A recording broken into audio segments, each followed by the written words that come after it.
DCC bank ಚುನಾವಣೆ ಅವಿರೋಧ ಆಯ್ಕೆ ರಾಜಕೀಯ ಹೊಂದಾಣಿಕೆ ನಡುವೆ ತೀವ್ರ ಚರ್ಚೆ. ಚಿಕ್ಕಮಗಳೂರು ಜಿಲ್ಲಾ ಕೇಂದ್ರ ಸಹಕಾರ ಬ್ಯಾಂಕ್ ಚುನಾವಣೆಯು ಜನವರಿ 17ರಂದು ನಡೆಯಲಿದ್ದು, ಚುನಾವಣೆಗೂ ಮುನ್ನವೇ ಹಲವು ಕ್ಷೇತ್ರಗಳಲ್ಲಿ ಅವಿರೋಧ ಆಯ್ಕೆ, ಪಕ್ಷಾಂತರ ಹೊಂದಾಣಿಕೆ ಹಾಗೂ ಒಳ ರಾಜಕೀಯ ತಂತ್ರಗಳು ತೀವ್ರ ಚರ್ಚೆಗೆ ಗ್ರಾಸವಾಗಿವೆ. ಈಗಾಗಲೇ ಡಿಎಸ್ ಸುರೇಶ್, ಕೆಆರ್ ಆನಂದಪ್ಪ, ಬೆಳ್ಳಿ ಪ್ರಕಾಶ್, ಬಸವರಾಜಪ್ಪ, ಹಳಸೆ ಶಿವಣ್ಣ, ಜೈಪಾಲ್, ದಿನೇಶ್ ಹೆಗಡೆ ಹಾಗೂ ಸೋನಾಲ್ ಗೌಡರ್ ಅವಿರೋಧವಾಗಿ ಆಯ್ಕೆಯಾಗಿದ್ದಾರೆ.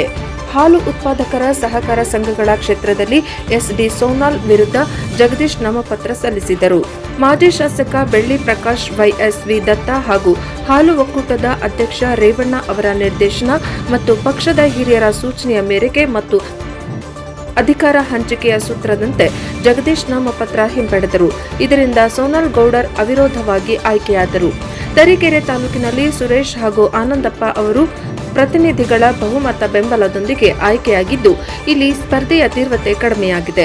ಬಹುತೇಕ ಪ್ರತಿನಿಧಿಗಳ ಬೆಂಬಲ ಪಡೆದಿದ್ದ ಬೆಳ್ಳಿ ಪ್ರಕಾಶ್ ಅವರು ಕೂಡ ಅವಿರೋಧವಾಗಿ ಆಯ್ಕೆಯಾಗಿದ್ದಾರೆ. ಹಳಸೆ ಶಿವಣ್ಣ ಹಾಗೂ ಜೈಪಾಲ್ ಯಾವುದೇ ದೊಡ್ಡ ರಾಜಕೀಯ ಪೈಪೋಟಿ ಇಲ್ಲದೆ ಆಯ್ಕೆಯಾಗಿರುವುದು ಗಮನಾರ್ಹವಾಗಿದೆ. ಕಾಂಗ್ರೆಸ್ ಬಿಜೆಪಿ ನಡುವೆ ನಡೆದ ಅಂತರಂಗ ಒಪ್ಪಂದದ ಹಿನ್ನೆಲೆಯಲ್ಲಿ ಶೃಂಗೇರಿ ಕ್ಷೇತ್ರದಿಂದ ದಿನೇಶ್ ಹೆಗಡೆ ಆಯ್ಕೆಯಾಗಿದ್ದಾರೆ ಎಂಬ ಮಾತುಗಳು ರಾಜಕೀಯ ವಲಯದಲ್ಲಿ ಕೇಳಿಬರುತ್ತಿವೆ. ಚಿಕ್ಕಮಗಳೂರು ಸಹಕಾರ ಸಂಘಗಳ ಕ್ಷೇತ್ರದಲ್ಲಿ ಸ್ಪರ್ಧೆ ಕುತೂಹಲ ಮೂಡಿಸಿದ್ದು, ಸಿಟಿ ರವಿ ಹಾಗೂ ಎಸ್ಎಲ್ ಭೋಜೇಗೌಡರ ನಡೆ ಕುರಿತು ಭಿನ್ನಾಭಿಪ್ರಾಯಗಳು ವ್ಯಕ್ತವಾಗುತ್ತಿವೆ. ನಿರಂಜನ್ ಅವರ ಸೋಲು ಗೆಲುವಿಗಿಂತ ತಮ್ಮ ಸ್ಥಾನಕ್ಕೆ ಧಕ್ಕೆ ತಂದವರ ವಿರುದ್ಧ ಹೋರಾಟ ನಡೆಸುವುದಾಗಿ ಹೇಳಿರುವುದು ಚುನಾವಣೆಗೆ ಹೊಸ ತಿರುವು ನೀಡಿದೆ.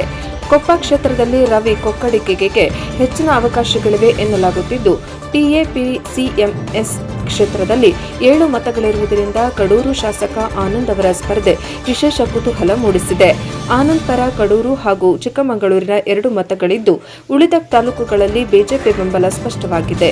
ಮೂಡಿಗೆರೆಯಲ್ಲಿ ಜೆಡಿಎಸ್ ಜಿಲ್ಲಾ ಅಧ್ಯಕ್ಷ ಅಜಿತ್ ರಂಜನ್ ಭೋಜೇಗೌಡರ ಪಾತ್ರ ಪ್ರಮುಖವಾಗಿದ್ದು, ಜಿಲ್ಲೆಯ ಇತರೆ ಸಹಕಾರ ಸಂಘಗಳ ಕ್ಷೇತ್ರದಲ್ಲಿ ಟಿಎಲ್ ರಮೇಶ್ 3ನೇ ಬಾರಿ ಗೆಲುವು ಸಾಧಿಸಿ ಹ್ಯಾಟ್ರಿಕ್ ಸಾಧಿಸುವ ಯತ್ನದಲ್ಲಿದ್ದಾರೆ. ಅವರಿಗೆ ಮಾಜಿ ಶಾಸಕ ಕೆಎಚ್ ಕುಮಾರಸ್ವಾಮಿ ತೀವ್ರ ಪೈಪೋಟಿ ನೀಡುತ್ತಿದ್ದಾರೆ.